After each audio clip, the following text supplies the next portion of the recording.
Bollywood actor Saif Ali Khan પર 16 જાન્યુઆરીની મોડી રાત્રે હુમલો થયો હતો. ચોર ઘરમાં ઘૂસી ગયો અને અભિનેતા પર છરી વડે ઘા કર્યા. આરોપી પોલીસ કસ્ટડીમાં છે. સૈફ પણ 2 સર્જરી બાદ ઘરે પરત ફર્યો છે. આ હુમલાથી સૈફ અને તેના પરિવારને મોટો આંચકો લાગ્યો છે. આરોપીઓ જે આસાનીથી તેમના બિલ્ડિંગમાં પ્રવેશ્યા અને તેમના પુત્ર જેના રૂમમાં પ્રવેશ્યા તેનાથી સુરક્ષાને લઈ મોટો પ્રશ્ન ઉભો થયો છે. હવે આ મામલે એક નવું અપડેટ સામે આવ્યું છે. જાણકારી મુજબ મુંબઈ પોલીસે સૈફના પરિવારને સુરક્ષા પૂરી પાડી છે. અભિનેતા પર જીવલેણ હુમલા બાદ પરિવારને પોલીસ સુરક્ષા કવચ આપવામાં આવ્યું છે.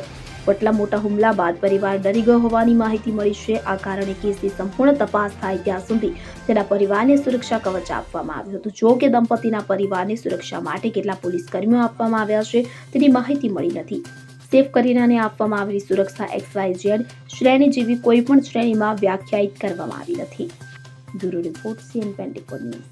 હવે જુઓ દેશ દુનિયાની તમામ ખબરો તમારી આંગળીના ટેરવે. ઉઠાવો મોબાઈલ અને Google Play Store પરથી ડાઉનલોડ કરો અમારી CNN24 ન્યૂઝ મોબાઈલ એપ.